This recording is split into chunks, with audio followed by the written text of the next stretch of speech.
Hi folks, I hope you're well. So I just watched the end of Man City versus Bournemouth. Bournemouth were winning 1-0. When Man City equalised, Bournemouth had a good opportunity to maybe create a brilliant chance to go 2-1 up again. They had about 4 of their players up front in Man City's penalty area waiting for the cross, and nobody even tried to put the cross in at all. Nobody even tried, because they were 1-1. Okay, they were 1-0 beforehand, but now they're 1-1. They prefer a draw than to lose.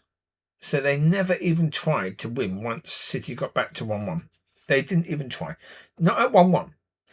When City got to 2-1, suddenly Bournemouth wake up, and this happens with teams all the time. All the time. And the reason is because when you go 1-1 up, you drop your intensity. You drop your desire for another goal, for another goal, for another goal, for another goal. How many times do teams lose a game because of that? How many times do we lose in life? You have a person who's building a business. That business gets up, and is mildly successful. That's equal to winning 1-0 in a game against Man City, right? Then the owner, the person who's built it, takes his foot off the gas a little bit, because he understands I've worked bloody hard. I want a rest. I want a bit of a rest now. And what happens? Everything starts going wrong. Because you took your foot off the gas. Everything starts going wrong. And it will in life. In your relationship with God, that's the way it's going to work. In your relationship with God, if you're firing on with God and you're doing well, and then you take your foot off the gas, the devil comes in. The devil knows. He knows you. He knows that when you do that, that's his opportunity to come in and take you off course, but helps you to believe you're still on course. And then maybe 15, 20, 25 years later,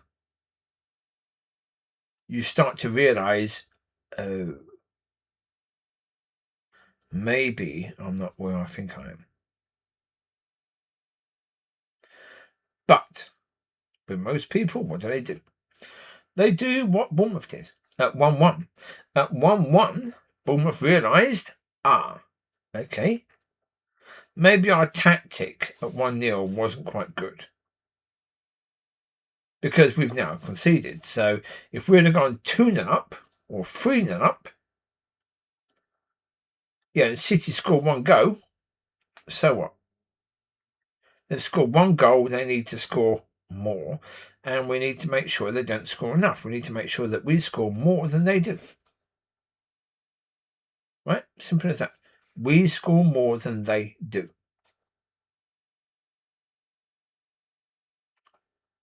And that's the point. They didn't. That wasn't the mentality. If you are a manager of a football team, your mentality with your players has to be, for the 90 minutes, they put everything in. Everything in.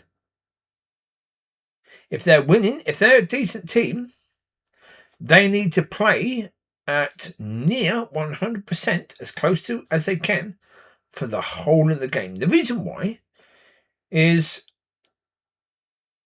there's going to come a day where they're going to come against a team where, as soon as they take their foot off the gas, that other team's going to punish them, and punish them big time. They have to be used to playing at that level all the time, because when they really need to, they have to be able to. Right? Now, if you're a manager of a football team, you have to understand that what you do on the pitch, those lessons they learn on the pitch, will be useful for them in life. It's like anything. I was speaking to the young lad at the co-op who does martial arts. he does the fighting. And saying to him, it's the same thing for that. If you can train as if you're fighting against the hardest opponent in the world, against someone who's going to not stop, then, yeah, okay, maybe against the level you're fighting against right now, that's not of much use. But when you get to a level where you're fighting someone like that, your body is used to doing that. You're not going to have that shock to your system where suddenly you're in the ring with someone who is going to be pushing, where you've got to be at your best, where you've got to be at 100% all the time.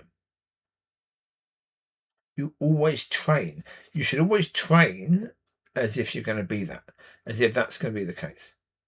You won't necessarily fight that way in every fight because it depends upon your opponent. And so, yeah. Like football. Football is that situation. When you see that you have an opportunity to strike, you should be able to strike. You should. If you've got Man City who are having to overcommit because they're 1-0 down, when they're overcommitting, that gives you opportunities to counter. I don't think Bournemouth were even trying to play the counter. I didn't see any of it. Yeah, I only watched the last 25 minutes, but, well, half an hour including extra time. But I didn't see any real evidence that Bournemouth were trying to play the counter-attack. But again, that's small team mentality, isn't it? And that's why when the likes of Simon Jordan say, you know, these teams can't get as big as the Man Uniteds, the Liverpools, the Arsenals, the mentality is why they will never get as big. And like Man United right now, because I normally talk about Man United. With them, yesterday, they were missing Mason Mount. Mason Mount, during pre-season, was the one who was leading the press, right? Trying to get the ball back, try and harass the other team to get the ball back, that sort of stuff, pressing, being a pain in the arse to the opposition. What did they lack? That. What do they normally lack against teams that play like that? Pressing, harassing the team, trying to get the ball back. Now, Ahmad can do that sometimes. Ahmad can be a pain in the arse. But again, as I've said before, people that think that Carrick is the man, let's see if Carrick can get these players, including Rashford, doing that. Because traditionally speaking, these players didn't do it under Amrin, did they? They weren't prepared to really do it under Amrin. Those that were there with Erik ten Hag never did it under him. Going further back, they never did it under whoever they were under. Shaw has been terrible at it. Bruno has actually been quite terrible at it. He will press when he wants to, but then at other times he won't. Because what Bruno would do, he'd press, but when other players aren't pressing, rather than encouraging the other players to do so, he would get all stroppy and all bitchy and start complaining at his teammates. Right? Yeah. And then it means that nobody presses, nobody does anything because they all get emotional. That's the reason for me, I don't rate Bruno. I don't rate him. Bruno's too emotional and he only encourages other players to be emotional, not actually to focus on their job and to do their job. A captain is supposed to lead. We didn't see any leadership yesterday. In most games where Bruno's concerned, we don't necessarily see leadership. We see him coming out with moments, but we don't see leadership.